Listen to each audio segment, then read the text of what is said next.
নমস্কার বন্ধুরা, বই কবিতা গল্প চর্চায় চ্যানেলে সবাইকে স্বাগত। কেমন আছো সবাই? আশা করি সবাই খুব ভালো আছো এবং অনেক বই পড়ছো। আজ কথা বলবো কিছু ছোট গল্পের বই নিয়ে। আমরা যারা বই পড়ি তারা জানি বইয়ের কতগুলো ভাগ হয়, যেমন উপন্যাসিকা, উপন্যাস, উপন্যাসিকা, বড় গল্প, ছোট গল্প, অনুগল্প। আজ সেই ছোট গল্প নিয়ে কথা বলবো। ছোট গল্পের বই, আমার সংগ্রহের কিছু ছোট গল্পের বই নিয়ে কথা বলবো।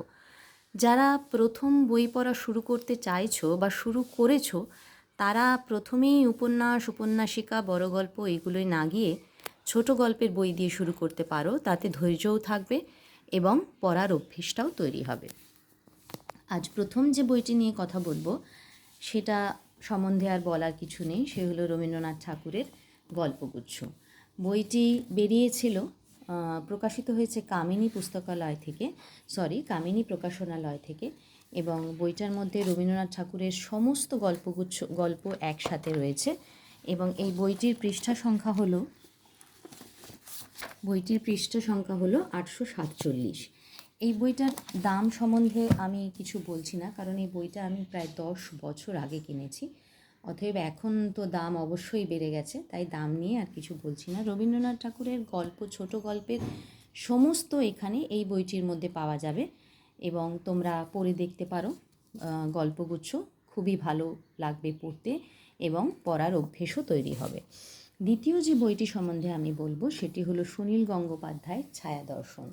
সুনীল গঙ্গোপাধ্যায়ের ছায়াদর্শন বইটি প্রকাশিত হয়েছে দেশ পাবলিশিং থেকে এবং বইটির মুদ্রিত মূল্য হলো 100 টাকা। এই বইটাও আমি 2-3 বছর আগে কিনেছি, অতএব এখন হয়তো দাম বেড়ে গিয়ে থাকতে পারে। আর বইটির পৃষ্ঠা সংখ্যা হলো 175। এই বইটা যখন আমি কিনি তখন বইটা প্রথমটা দেখে আর এই ব্লার্বটা দেখে আমি ভেবেছিলাম যে এটা হয়তো একটাই গল্পের বই, একটাই উপন্যাস, সুনীল গঙ্গোপাধ্যায়ের লেখা। কিন্তু পরে বইটি পড়তে গিয়ে দেখলাম যে এটি অনেকগুলি ছোট গল্পের সংকলন। অনেকগুলি পড়তে খুব ভালো লাগবে। সুনীল গঙ্গোপাধ্যায়ের লেখা নিয়ে তো বলার কিছু নেই। এই যেমন কীর্তিন আশার এপারে ওপারে, ছায়াদর্শন, লণ্ঠন সাহেবের বাংলো, বৃষ্টি বজ্রপাতের সেই রাত, বন্ধ দরজা, খোলা দরজা, ভাঙা সেতু, এই রকম কতগুলো ছোট গল্প নিয়ে এই বইটি। ছায়াদর্শন বইটার নাম। বইটা বেরিয়েছিল দেশ পাবলিশিং থেকে এবং মুদ্রিত মূল্য বছর 2 আগে 100 টাকা দিয়ে আমি কিনেছিলাম। তোমরা এই বইটাও পড়ে দেখতে পারো, বেশ ভালো লাগবে।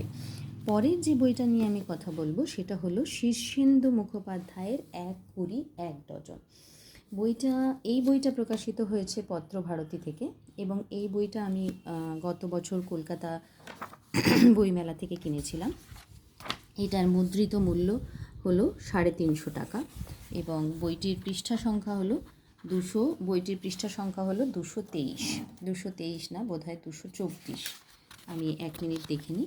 হ্যাঁ, বইটির পৃষ্ঠা সংখ্যা হলো 224 এবং এই বইটার মধ্যে ভেতরে লেখার সাথে সাথে প্রচুর ছবিও দেওয়া আছে।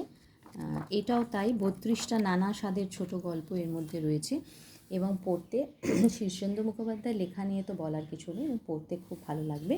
তোমরা এই বইটাও পড়ে দেখতে পারো। শীর্ষেন্দু মুখোপাধ্যায়ের 1 কুড়ি 1 ডজন প্রকাশিত হয়েছে পত্রভারতী থেকে, মুদ্রিত মূল্য 350 টাকা। এরপরে শেষ যে বইটা নিয়ে আমি কথা বলবো সেটা হলো তারাপদ রায়ের লেখা 50টি প্রিয় গল্প। এই বইটা প্রকাশিত হয়েছে সাহিত্যম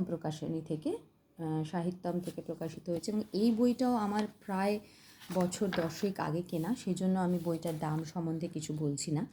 এখন নিশ্চয়ই বেড়ে গেছে।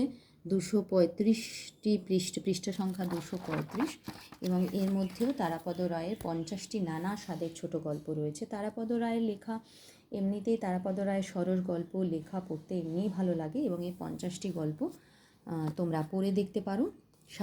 সাহিত্যম থেকে বেরিয়েছে এবং পড়তে বইটা বেশ ভালো লাগবে।